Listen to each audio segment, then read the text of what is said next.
Hello and welcome to lecture 14 of the Cloud Computing and Big Data course. My name is Marcel Aach. I'm a former PhD student of Morris and now working as a postdoctoral researcher at the Jülich Supercomputing Center in Germany. The topic of my short lecture today will be hyperparameter optimization and automated machine learning. But before we do a short review of the previous lecture. So in the previous lecture, you've learned about containers, which are self-contained units that basically contain all the dependencies an application needs to run. And the large benefit of this approach is, of course, the portability. So you can take your application from one system to the next system without having to rebuild all your dependencies. And of course, you have these big tech companies like Google that offer lots of tools for running and managing such container workloads. As I said, today we will be dealing with HPO and AutoML and the short overview of what I will be talking about. So we're going to start with an introduction into these two topics, covering what actually are hyperparameters, which algorithms are there to search for optimal hyperparameters, and then also which of these algorithms you should use in which occasion. And then in the end, I will also show you two tools you can use to run hyperparameter optimization, Raytune and AutoGluon. So let's start. What actually are these so-called hyperparameters? So the hyperparameters are the parameters that influence the behavior of how your machine learning model performs. And they're usually set by the user, so by you as the one who programs the machine learning model before the training.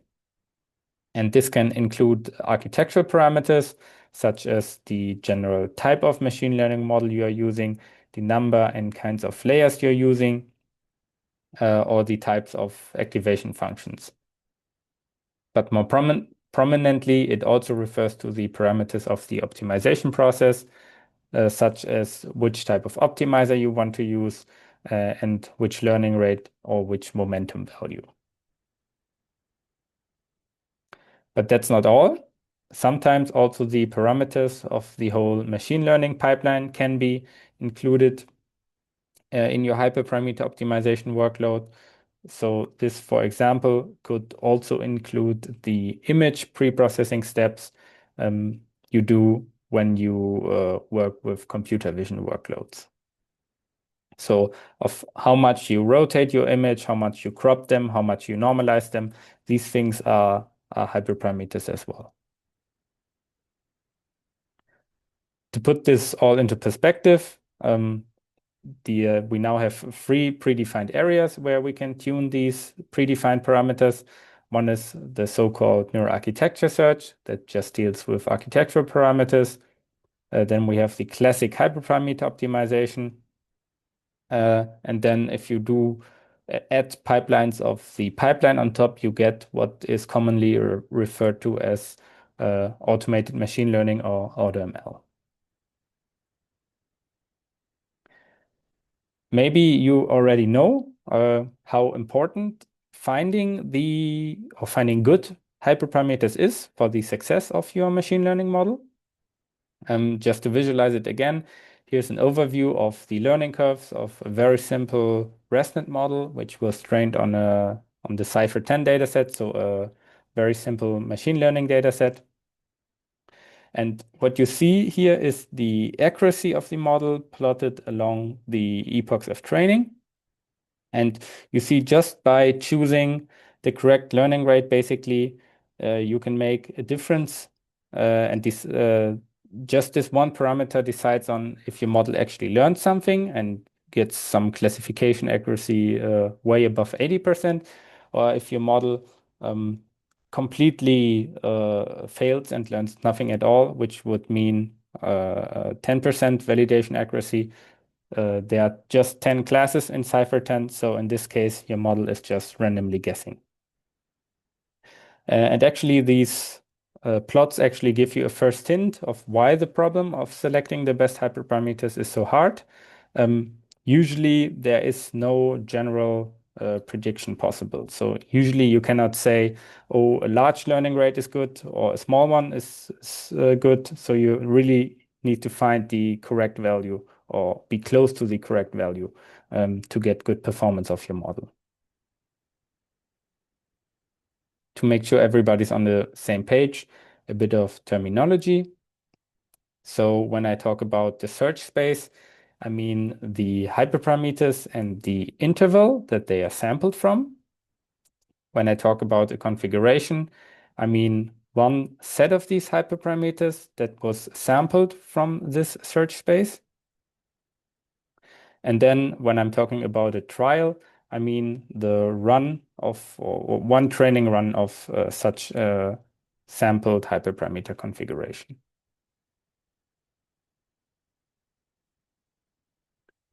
Now, the main reason why HPO is hard is that usually the search space that your hyperparameters are sampled from contains lots of different types of parameters. So the number of layers, of course, is a discrete value, while the learning rate is usually a continuous value.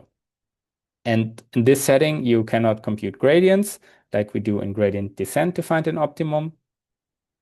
So we need to rely on other types of optimization methods here. And one of the main reasons why HPO can be computationally expensive is that you can only, with total certainty, evaluate the performance of the configuration of hyperparameters once the model is completely trained. So basically, you have to run all your different models completely, train them completely to find out which one of your parameters are actually the best ones. And because there is still a lack in general guidance on how to approach this problem, it's probably at this time still done a lot by trial and error. So you have a human who tries out different types of combinations and then based on his or her intuition looks to find good hyperparameters. But of course, we want to do it in a more systematic way now. And that brings us to the algorithms we can use to approach this problem.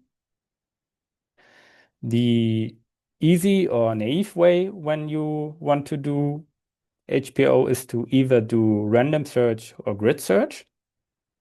In random search, as the name suggests, you sample randomly from your hyperparameter search space, while in grid search, you evaluate every possible hyperparameter combination you have. The interesting thing is here that especially random search is actually a very good starting point. So when you know nothing about your problem, at least you should do a bit of random search. And both methods are actually just by definition embarrassingly parallel, as there is no communication required between your different hyperparameter optimization trials. But of course, you're wasting lots and lots of computing resources on trials that probably already very early on give some bad performance. So you're wasting lots of computing resources that you could spend in a better way. So the question is, how can we accelerate this random search process or grid search process and make it more efficient? And there are two ways to approach this.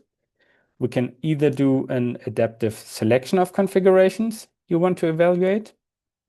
So this means using Bayesian or evolutionary optimization just to pick better configurations. The main problem here is, again, that the search space is very high dimensional, which can make it hard for some of these methods. And the other option, which we will focus on mostly here today, is to perform adaptive scheduling of your trials.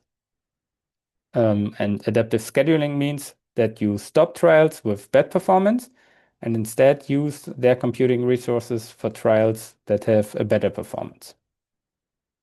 And the main problem here is, of course, how do I decide what is actually a bad and what is a good trial when I don't have much information about my problem available?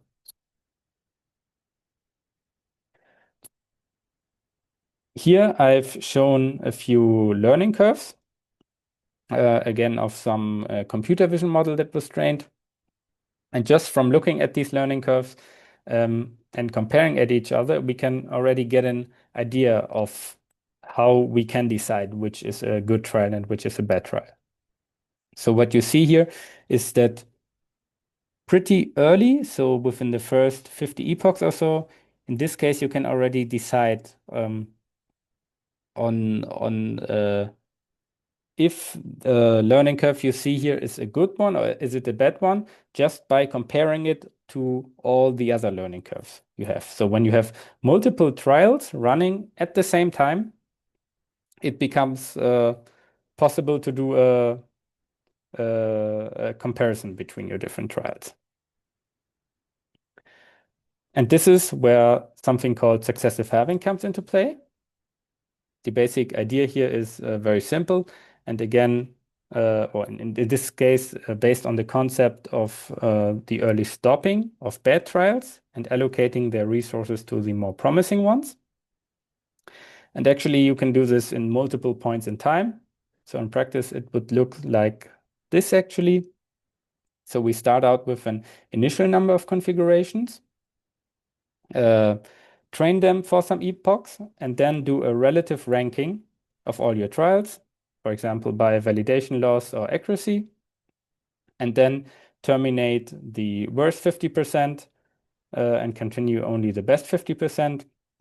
Then we train for some more epochs and repeat this process. And then in the end, you will hopefully end up with the one single trial that has the lowest loss. And from the figure here, it would actually be the line in the dark green color here. The main question is then here, how do we balance our computational resources? So should we run more trials in the beginning here to get more exploration, or should we run our best trials for longer to get more larger focus on exploitation? And this is where Hyperband extends the classical successive halving approach by performing a so-called successive halving with different levels of aggression. So while in the first run, for example, you make a cut every 20 epochs, you in the next run make a cut only every 40 epochs and so on. And the hope is then that by running different configurations with different levels of aggression, you also catch lots of the trials that start out weak but get strong later on.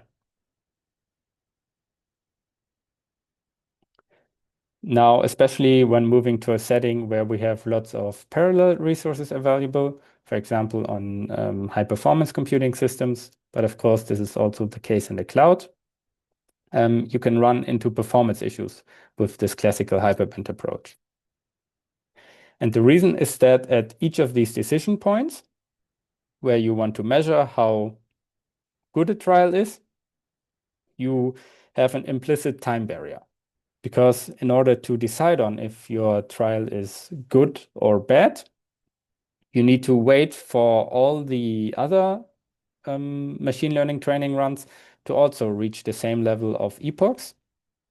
So you need to wait until all of your trials have reached epoch 20, for example. And in case you have some, or it's usually the case that some of your trials may run faster because they are smaller models or because the GPU is more efficient, and some trials are running slower. And you don't want to waste time here by having some of your trials idling and waiting for others. So we actually do need an asynchronous version of this hyperband to work in order to really take advantage of parallel computing resources. And the idea here of this so-called Aach algorithm is very simple. which says in the asynchronous setting, the algorithm does is that at each one of these decision points, it looks at the current status. So it looks at the all of the trials it has the performance information already available on. And if the trials belongs to the best part of these current available trials, it will be allowed to continue. And if it's already from these early results in the bad portion of your trials, it will be stopped. And of course, there is also the case where the algorithm could be unsure. So where you're not totally sure if you have a good trial or a bad trial. And just to make sure you're not terminating good trials too early, what Aach does in this case is to continue training. So you can be sure to not early terminate a fast trial which has maybe a good performance, because Aach is always continuing the training here.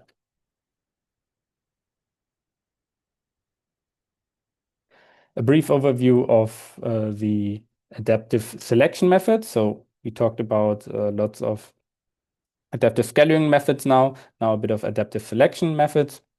One of the most prominent selection method you can use is Bayesian optimization. And the idea here is to build a surrogate model that is cheap to compute, but can mimic the performance of your original big machine learning models. And there exist many different algorithms and libraries that use different Bayesian approaches, such as SMAC, Dragonfly, Optuna, or DeepHyper. And the main challenge they all have to deal with is how to actually handle lots of parallel results coming in, as Bayesian optimization is usually a sequential process. And also, as already mentioned, Bayesian optimization sometimes has problems in very high-dimensional search spaces. But these libraries, SMAC, Dragonfly, and Optuna, and especially DeepHyper, they are very much focused also on parallelization, the parallelization of the workloads, so they actually can also run in a parallel computing environment. And of course, it's also possible to combine this Bayesian optimization approach with the hyperband approach we've seen earlier. And this algorithm is called Bob. Now that we have seen some approaches to HPO, the question is, of course, when should I use which algorithm? And I have an overview that was adapted from a colleague, but is also sprinkled with some of my own experience from doing HPO on large-scale systems for quite some time now. So the first thing that you actually need to look at is the dimension of your hyperparameter search space. In case your hyperparameter search space is very small, let's say you have less than two hyperparameters, two or less you want to optimize. In this case, probably it's still feasible for you to do grid search or random search. Grid search is more structured than random search, but of course computationally more expensive. But both of these, as I already said, are surprisingly good starting points. So if you don't know what to do, at least do this. And again, both of these methods run very nice in parallel settings as they have very low communication requirements. However, if your search space is large, so if you have more than 3 hyperparameters to optimize for, which is usually the case, I would say, the next thing you need to look at is the computing time that is required for threading each trial. If you have lots of HPC resources or lots of cloud computing resources, you can probably, even for larger search spaces, still do random search. if the computation time is less than 5 minutes. But as you maybe know, especially deep neural networks that you're training usually train for several hours. So usually our computing time per trial is much longer than these 5 minutes, probably even much longer than 10 minutes. But in this case, what happens is that we need to look at these adaptive scheduling methods to still be computationally efficient.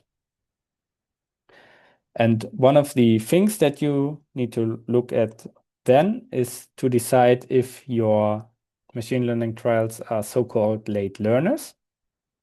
And late learner means that the largest improvement of your trials happens in the second or the final parts of the training. Because then, even though Hyperband and Aach have these methods that try to defend against terminating good trials too early on, it can still happen that you have some cases where you don't catch the optimal combination with these. In case you have something, or in case your problem is very much defined as such a late learner problem. I have to say though, again, if we look at how usually learning curves look like in machine learning, is that usually you have the largest amount of improvement during the first parts of your training. So most of your the problems you will be looking at are actually not the so-called late learners. And in this case, it's very safe to use Hyperband or Aach. If, however, you have such a type of challenge, the next thing to look at is the number of trials you want to run. So how many trials you want to sample from your configuration search space. If that number is relatively low, let's say less than 200 trials, then it's actually very efficient to rely on Bayesian optimization approaches, or even couple them also with some adaptive scheduling methods such as Hyperband, so using the Bob algorithm. However, if your search space is very large and you also want to run a large number of trials, then in this case, you're actually again back to random searching or the Aach algorithm, just because the computationally requirements you have mean that you need to rely on one of these adaptive scheduling methods. There actually are also some totally different approaches to the problem. For example, you could use reinforcement learning, where you have a reinforcement learning agent, which selects the hyperparameter combinations and then gets the performance of that trial as a reward. We can also use a special representation of our architecture search space, because in this case, then it becomes possible to compute gradients and do gradient descent, which of course is a very efficient method of doing optimization in general. Some very interesting work is looking at so-called zero-cost proxies and how they relate to the final performance of a model. And one example is just taking the total number of parameters of the neural network and make a regression model and use that as a prediction, which is working actually surprisingly well. And now we live in the times of very large foundation models where you can basically only afford one big training run. And if you want to do hyperparameter optimization here, what you need to do is or your only option to do this is to run a few models which are much, much smaller in size to find optimal hyperparameters, and then use some way of transferring these hyperparameters that you found on the smaller models to the larger models.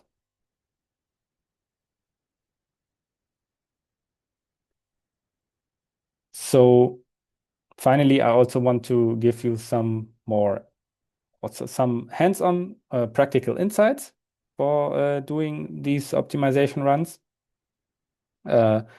One is don't do neural architecture search or classical HPO alone, but if you can afford it computationally, try to optimize both at the same time, as these parameters usually influence each other. Then also you should try out different levels of aggression for successive halving. So as I've shown you earlier, you can choose to keep only the top 50%.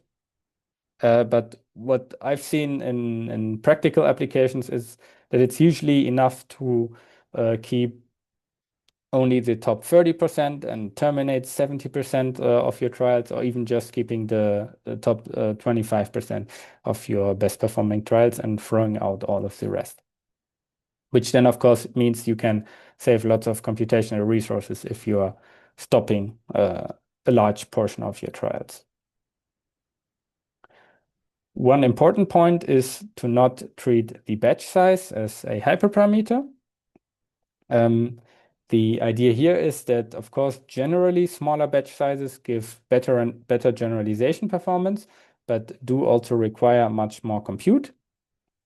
And the idea here is to instead increase the batch size to as much as your one GPU can handle, and then focus on optimizing the learning rate instead, as there is some relation between batch size and learning rate.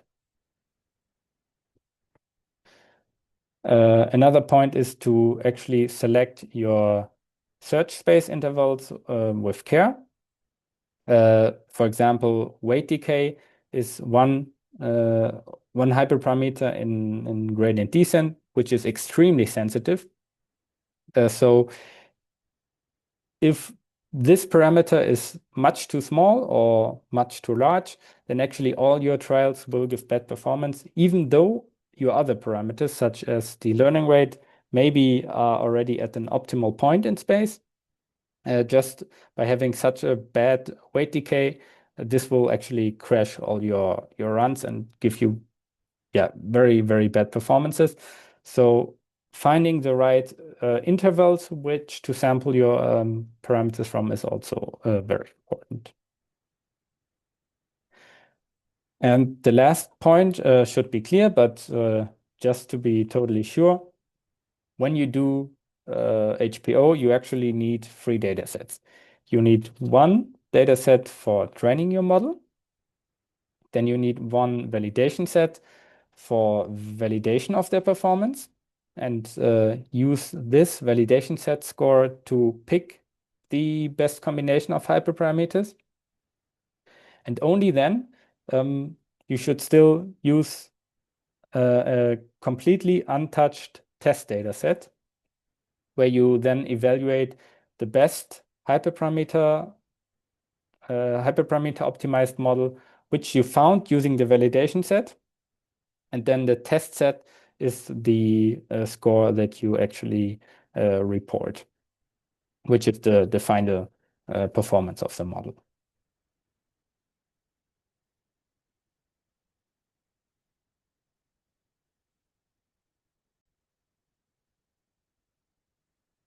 Now, for the second part of the lecture, we are going to look at 2 tools you can use to run HPO, and one of them is RayTune. And Ray is a universal Python framework you can use for distributed computing. And it provides you with simple primitives to run distributed applications. And the selling point of this library is that you need very few changes to your code to actually take it from a single machine to running in parallel on a larger machine. And the nice thing is that it actually integrates with lots of different other types of libraries. Ray itself is open source, but maintained by the tech company Anyscale. Within Ray, there are different frameworks. So there's also, for example, the RL-lib, which you can use for reinforcement learning. But for us, most interesting here is, of course, RayTune. And the nice thing about Ray is that it can be, with very little work, configured to run on the cloud, on all big cloud providers, such as AWS, Microsoft, or Google. But with some changes, also be adapted to run on HPC system via Slurm. And as I said, it can also run on your home machine if you want, your local machine. RayTune itself has a focus on distributed hyperparameter tuning and supports multiple machine learning frameworks such as PyTorch, TensorFlow, but also older ones such as sklearn, for example. You can configure it together with weights and biases to get some nice logging plots.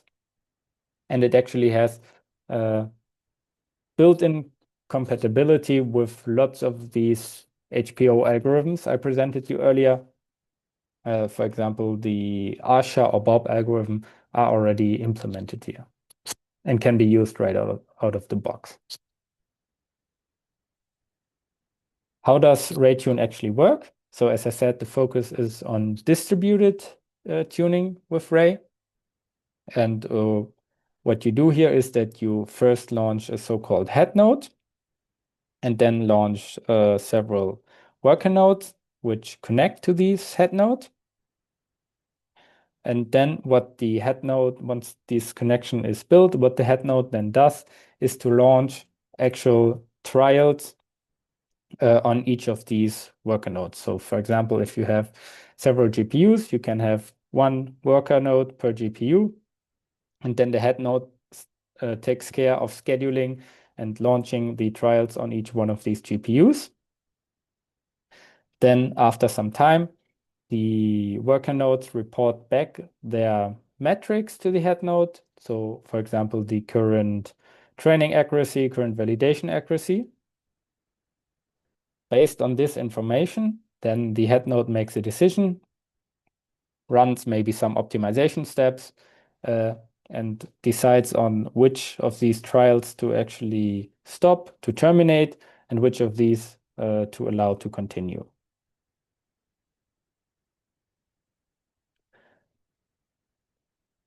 Actually, it's also very easy to integrate RayTune into your code. All you have to do is to initialize it in the beginning, then set up your hyperparameter search space, as well as the intervals that you want to sample from. This you do by defining such a dictionary here. And then you just need to select the scheduler, for example, you want to use. So in this case, I chose Aach here, and which metric you want to look at. You define how many resources you want to allocate for each trial. So in this case, because I was running this on an HPC system, I chose to give each trial 30 CPU cores and one big GPU. You define the number of samples you want to try out with your HPO run, and then you just run it, and in the end shut it down. What you then, after your optimization run has finished, can do is to port these results into weights and biases, for example, and then you get these nice plots to look at, which tell you which of your learning rate or weight decay or number of layers, for example, lead to low accuracy and which one leads to high accuracy. But of course, you can also save them simply to a CSV file in the end, for example. A nice thing about Ray and the distributed computing setting is that you can not only run different trials in parallel. This is what RayTune natively does. but you can actually also distribute the trials themselves across multiple GPUs, multiple workers, for example. So in this case, you combine RayTune with Horovod or PyTorch DDP, which are two frameworks which support running parallel deep learning workloads, for example. And by utilizing these two levels of parallelism, you of course can get very nice speed-ups. Because actually in lots of cases, your neural network might be trained on such a large data set that running it on one GPU will not give you results in reasonable amounts of time. So you actually need to distribute the trials themselves across multiple GPUs in order to just be able to finish your computation within reasonable time frames. So this was RayTune. Another framework I briefly want to show you is AutoGluon. AutoGluon is developed by Amazon, and the special focus of this framework is on tabular data and on time series prediction. So in case you have or you work with machine learning models that are tailored to this type of data, then this might be something that's interesting for you. The idea of AutoGluon is to, under the hood, combine different state-of-the-art models, such as different regression models, maybe different boosting algorithms, also different types of neural networks, and combine them to a weighted ensemble, which make predictions at the end. And the advantage of this approach is, of course, that you get usually very good performance just by combining all these different types of methods. The disadvantage is, of course, that you may lose some interpretability, as you can no longer say why the performance goes up or down, just because you have so many different types of models stacked into your prediction. Interesting is also that they have recently included Kronos into their optimization pipeline. And Kronos is a foundation model based on the transformer architecture that is pre-trained on a large amount of time series data, as well as actual time series data, as well as synthetic generated time series data, and therefore is very good at predicting any time series you give to it, because it has this very strong pre-training basis. The nice thing in general about AutoGluon is that it not only gives you one prediction, but it also gives you includes a probabilistic forecast, so it gives you the quantiles to help you actually assess the accuracy of your prediction. Then you get these intervals and can say if your model is actually sure about the prediction is making, or if there may be large uncertainties. Okay, so those are two libraries I wanted to show you. Just a very brief summary over the overall lecture now. So when you build machine learning models, I hope you've learned that you should use systematic hyperparameter optimization instead of trying trial and error by hand. Depending on where you work, which domain you work at, this can actually result in much better models. And the other thing I also want to encourage you is to use parallel computing resources for this hyperparameter optimization process, to be able to actually run multiple trials in parallel. And with the tools I've shown you, this can be easily done either in the cloud or also on HPC systems. That's it from me. Thank you for listening.